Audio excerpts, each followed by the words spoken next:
All my babies are gone now. I say this not in sorrow, but in disbelief. I take great satisfaction in what I have today. 3 almost adults, 2 taller than me, 1 closing in fast.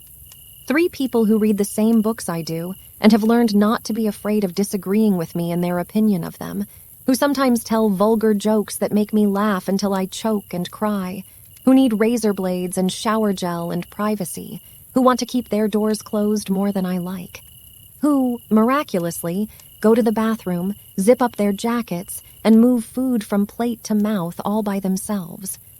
Like the trick soap I bought for the bathroom with a rubber ducky at its center, the baby is buried deep within each, barely discernible except through the unreliable haze of the past. Everything in all the books I once pored over is finished for me now. Penelope Leach, Barry Brazelton, Dr. Spock, the ones on sibling rivalry and sleeping through the night and early childhood education, all grown obsolete. Along with Goodnight Moon and Where the Wild Things Are, they are battered, spotted, well-used. But I suspect that if you flipped the pages, dust would rise like memories. What those books taught me finally, and what the women on the playground taught me, and the well-meaning relations and the older parents at cocktail parties, what they taught me was that they couldn't really teach me very much at all. Raising children is presented at first as a true-false test, then becomes multiple choice, until finally, far along, you realize that it is an endless essay. No one knows anything. One child responds well to positive reinforcement. Another can only be managed with a stern voice and a timeout. One boy is toilet trained at 3, his brother at 2. When my first child was born, parents were told to put baby to bed on his belly so that he would not choke on his own spit-up. By the time my last arrived, babies were put down on their backs because of research on sudden infant death syndrome. As a new parent, this ever-shifting certainty is terrifying, and then soothing. Eventually, you must learn to trust yourself. Eventually, the research will follow. First, science told us they were insensate blobs, but we thought they were looking and watching and learning, even when they spent so much time hitting themselves in the face.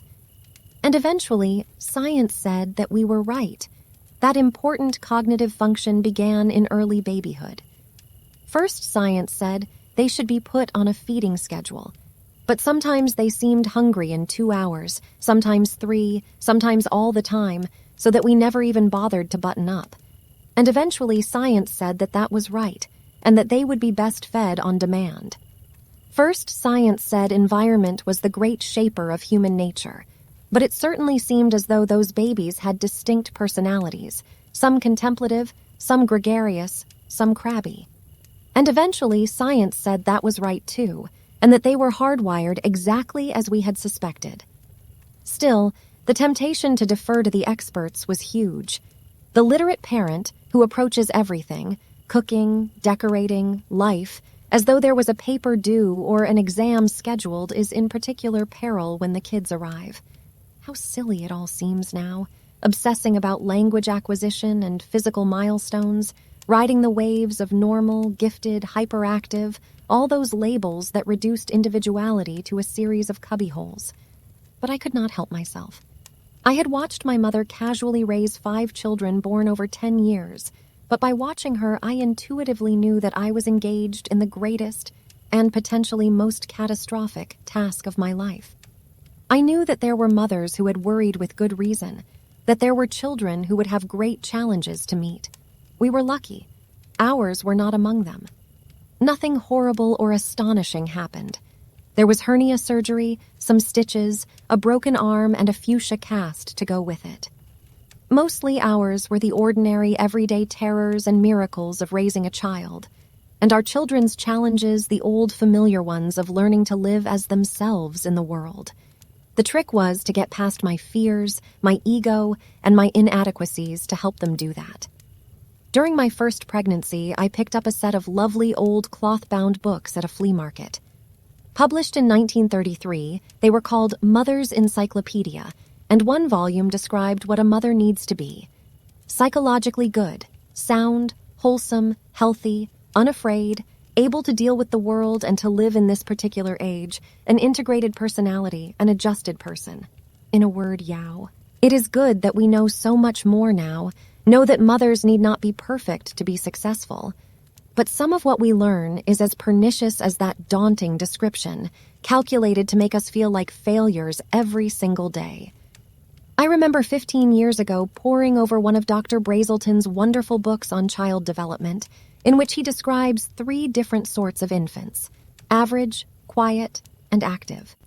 I was looking for a sub-quiet codicil, slug, for an 18-month-old who did not walk.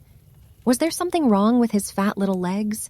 Was there something wrong with his tiny little mind? Was he developmentally delayed, physically challenged? Was I insane? Last year he went to China. Next year he goes to college. He can walk just fine. He can walk too well. Every part of raising children at some point comes down to this. Be careful what you wish for. Every part of raising children is humbling too. Believe me, mistakes were made. They have all been enshrined in the Remember When Mom Did Hall of Fame. The outbursts, the temper tantrums, the bad language, mine, not theirs. The times the baby fell off the bed. The times I arrived late for preschool pickup. The nightmare sleepover. The horrible summer camp. The day when the youngest came barreling out of the classroom with a 98 on her geography test, and I responded, "What did you get wrong?" She insisted I include that. The time I ordered food at the McDonald's drive-thru speaker and then drove away without picking it up from the window. They all insisted I include that. I did not allow them to watch The Simpsons for the first 2 seasons. What was I thinking?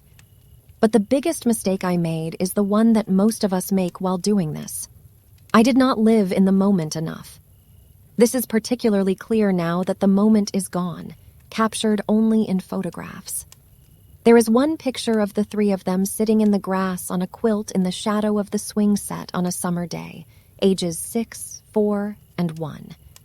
And I wish I could remember what we ate, and what we talked about, and how they sounded, and how they looked when they slept that night. I wish I had not been in such a hurry to get on to the next thing. Dinner, bath, book, bed. I wish I had treasured the doing a little more and the getting it done a little less. Even today, I'm not sure what worked and what didn't, what was me and what was simply life. How much influence did I really have over the personality of the former baby who cried only when we gave parties and who today, as a teenager, still dislikes socializing in crowds?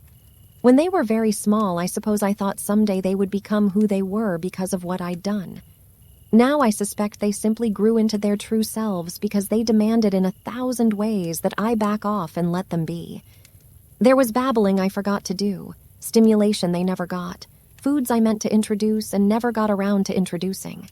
If a black and white mobile really increases depth perception and early exposure to classical music increases the likelihood of perfect pitch, I blew it. The book said to be relaxed, and I was often tense, matter of fact, and I was sometimes over the top. And look how it all turned out.